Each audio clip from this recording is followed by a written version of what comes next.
Future సిటీలో land కొనాలని ఆలోచిస్తున్నారా? అయితే వెంటనే మాకు కాల్ చేసి పూర్తి వివరాలు తెలుసుకోండి.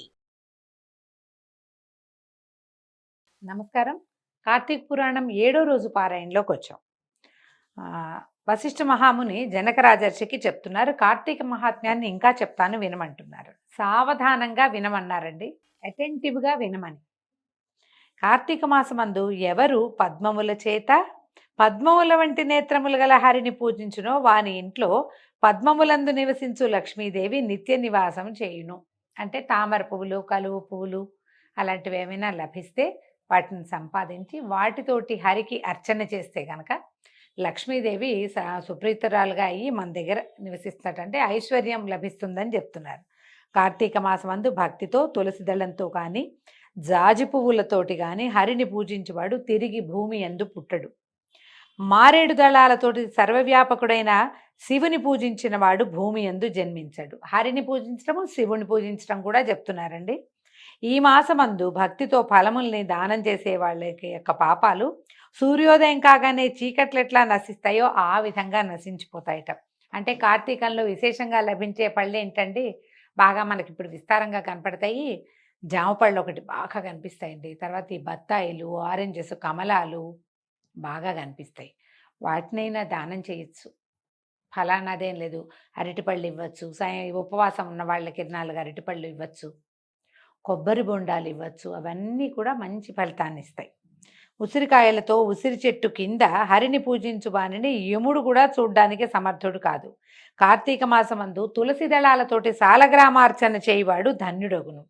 ఇందుకు సందేహం లేదు. కార్తీక మాసమందు బ్రాహ్మణులతోటి కలిసి వనభోజనాన్ని ఆచరించేవాడికి కూడా మహాపాతకాలు నశిస్తాయి. ఎవరైతే వనభోజనాలంటే ఎక్కడైతే తులసి చెట్టు ఉందో ఆ వనానికి వెళ్ళి అక్కడ చక్కగా ఈ తులసి చెట్టు కింద సాలగ్రామార్చన, తులసితోటి ఉసిరి చెట్టు కింద సాలగ్రామార్చన తులసి దళాలతోటి అర్చన చేసి, కొంతమంది బ్రాహ్మణులైన అంటే ఇప్పుడు సమాజం అంతా కలిసి వెళ్ళామనుకోండి, బ్రాహ్మణులు లేరు, ఏ ఫ్రెండ్స్ను పిలుచుకోవచ్చు. లేదా పూజ చేయటానికి ఒక అయ్యగారిని తీసుకెళ్తాం అనుకోండి, వారికి కూడా అక్కడే భోజనం పెడితే కనుక మనకి విశేషమైన ఫలితం లభిస్తుందట. అయితే రాజులలో శ్రేష్ఠుడైన ఓ జనక మహారాజా, కార్తీక మాసమందు బ్రాహ్మణులతో కలిసి ఉసిరి చెట్టు దగ్గర ఒకవేళ భోజనం కుదరలేదు, కనీసం సాలగ్రామార్చన చేసినా కూడా వాడు వైకుంఠానికి పోయి విష్ణువు ఎంత ఆనందంగా ఉంటాడో అంత ఆనందం ఇస్తాడట ఈ భక్తుడు కూడా. కార్తీక మాసమందు భక్తి చేత హరి యొక్క ఆలయమునందు కానీ హరుని యొక్క ఆలయమునందు కానీ మామిడి చిగురులతోటి తోరణాలు కట్టేవాడు పరమపదాన్ని పొందుతాడు. దేవాలయంలో మామిడి తోరణం కడితే అద్భుతమైన ఫలితం లభిస్తుంది. ఈ మాసంలో భగవంతునికి అరటి స్తంభాలతోటి కానీ పుష్పాలతోటి కానీ మండపాన్ని నిర్మించి పూజించేవాడు చిరకాలము సాయుధ్య సౌఖ్యాన్ని పొందుతాడు. కార్తీక మాసమందు ఒక్కసారైనా సరే భగవంతుని యందు దేవాలయంలో హరిహరుల ముందు ఎక్కడైనా సరే దండ ప్రణామాన్ని ఆచరించే వాళ్ళు పాప విముక్తులే అశ్వమేధయాగ ఫలితాన్ని పొందుతారు. ఈ ఫలితం పొందుతారు. సాధారణంగా దేవాలయంలో సాష్టాంగం అంటేనండి నందీశ్వరుడి దగ్గర అక్కడ చేయకూడదు. ధ్వజానికి బయట ధ్వజస్తంభం మధ్యలో ఎక్కడా సాష్టాంగం పనికిరాదు. ధ్వజస్తంభం దగ్గర సాష్టాంగం చేస్తే విశేషమైన ఫలితం లభిస్తుంది. అయితే ఈ కార్తీక మాసమందు హరిహరుల సన్నిధిలో జపము, హోమము, దేవతార్చన చేయవాళ్ళు తమ పితరులతో సహా సాయుధ్యాన్ని పొందుతారు. వాళ్ళ ముందు తరాల వాళ్ళు కూడా మోక్షాన్ని పొందుతారనమాట. కార్తీక మందు స్నానం చేసి తడిబట్టతో ఉన్న వానికి వస్త్రదానం చేసేవాడు 10,000 అశ్వమేధ యాగాలు చేసిన ఫలితాన్ని పొందుతాడు.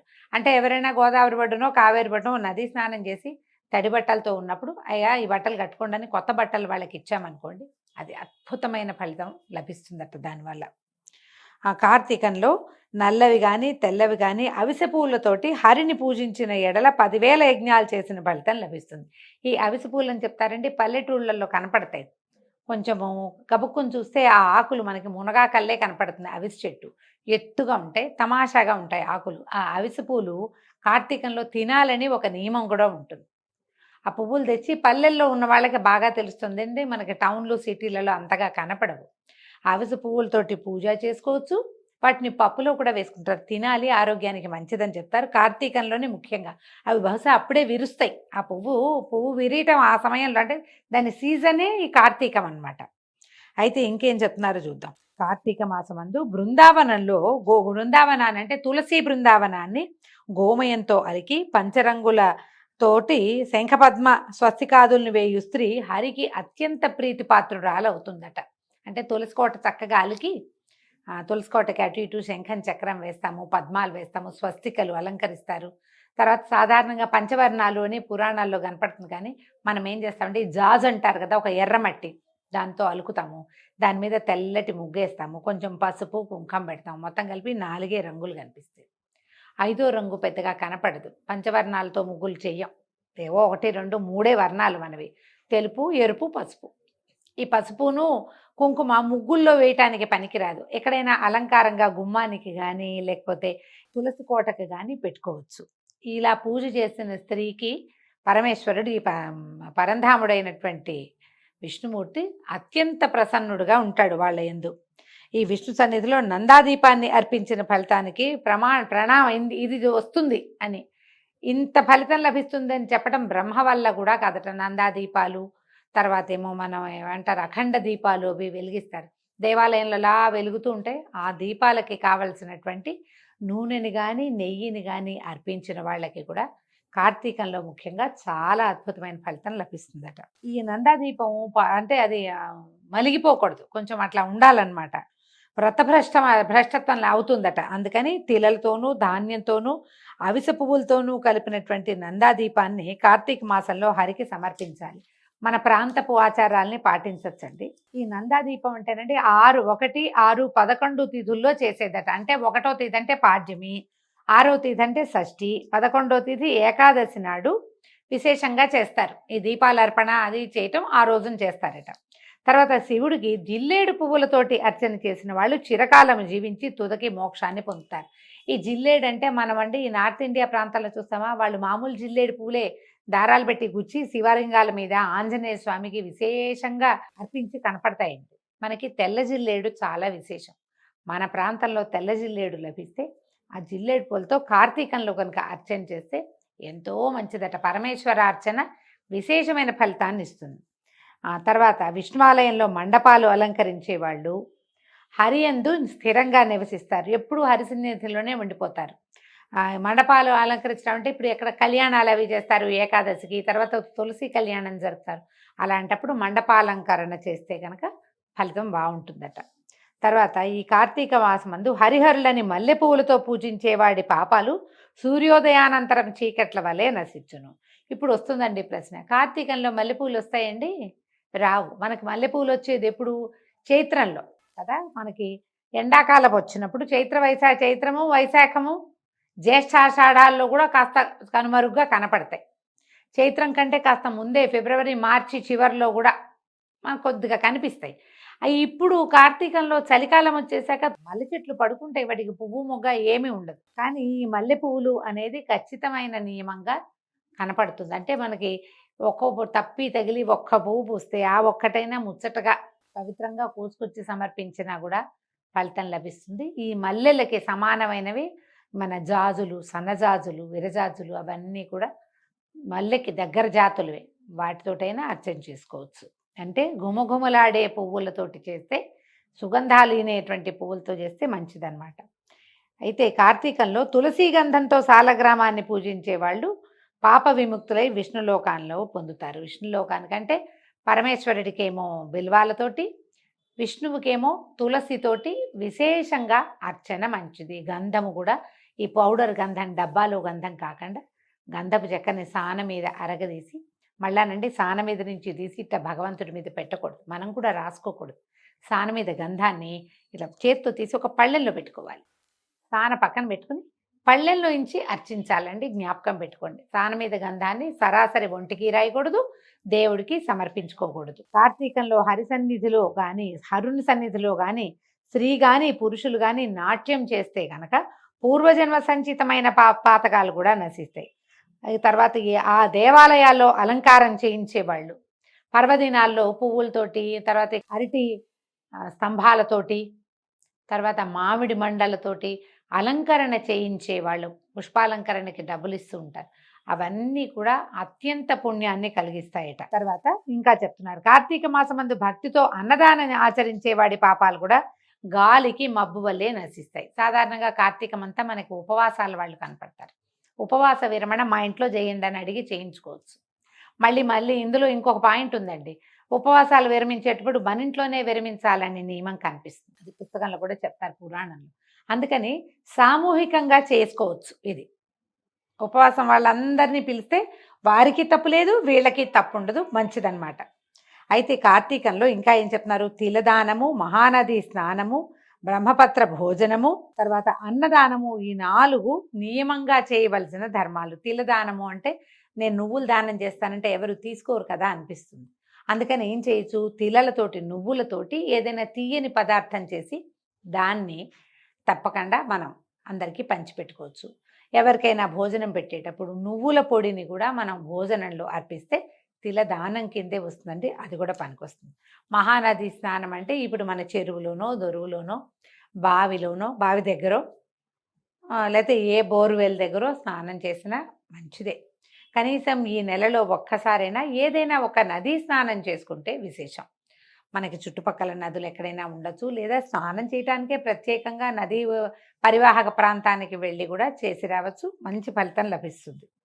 తర్వాత కార్తీకంలో స్నానము దానము యథాశక్తి చేయని వాడు రకరకాల జన్మలు పొందుతాడు. అంటే ఇప్పుడు ఇది ఏమిటి, అందరూ చేస్తారా, కొంతమంది చెయ్యరు కదా, ఇలా అనిపిస్తుంది. మనం తెలిసి చేసినా తెలియక చేసినా స్నానం స్నానమే, దానం దానమే. ఇంకా తెలిసి చేస్తే ఫలితం ఇంకా బాగుంటుందన్నమాట. కార్తీకంలో కదంబ పుష్పాలతోటి హరిని పూజించే వాళ్ళు సూర్యమండలాన్ని భేదించుకుని స్వర్గానికి వెళ్తారట. కదంబ పుష్పాలంటే మనకు కనిపిస్తుంటే గుండ్రటి పువ్వు ఇట్లా కుచ్చుకుచ్చుగా ఉన్నట్టు ఉంటుంది. అవకాశం లభిస్తే అది సమర్పించుకోవచ్చు.